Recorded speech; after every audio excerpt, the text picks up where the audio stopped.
It's May 23rd. Upon completion of the temple, Solomon calls the leaders of the nation together for a grand dedication ceremony. Every priest and every official in all of Israel is in attendance. This is not only the most important event to take place thus far in Solomon's reign, but it is arguably the most important event to occur since the Jews had arrived in the land of Canaan. Solomon directs the priest to bring the Ark of the Covenant into the temple. And as soon as the ark is placed in the temple and the priests that carried the ark into the Holy of Holies leave the room, God's presence arrives in the form of a cloud.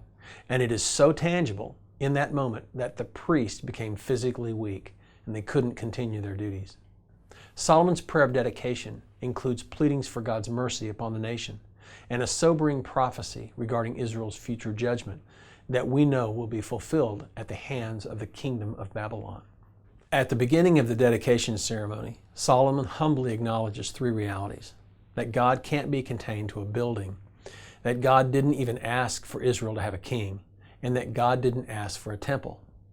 Yet in its construction and dedication ceremony, we see a parallel reality, a parallel truth, that God has not only accepted David's and now Solomon's desire to build him a temple, but God indeed is now cooperating with them on this project.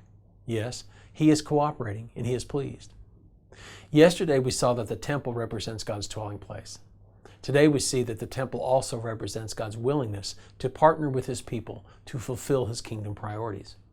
We've seen examples of this many times before in previous readings, that God delights in partnering with His people in bold and creative ways to show the world His power and His splendor. Here's today's application. Is there something you've been wanting to attempt for God's kingdom?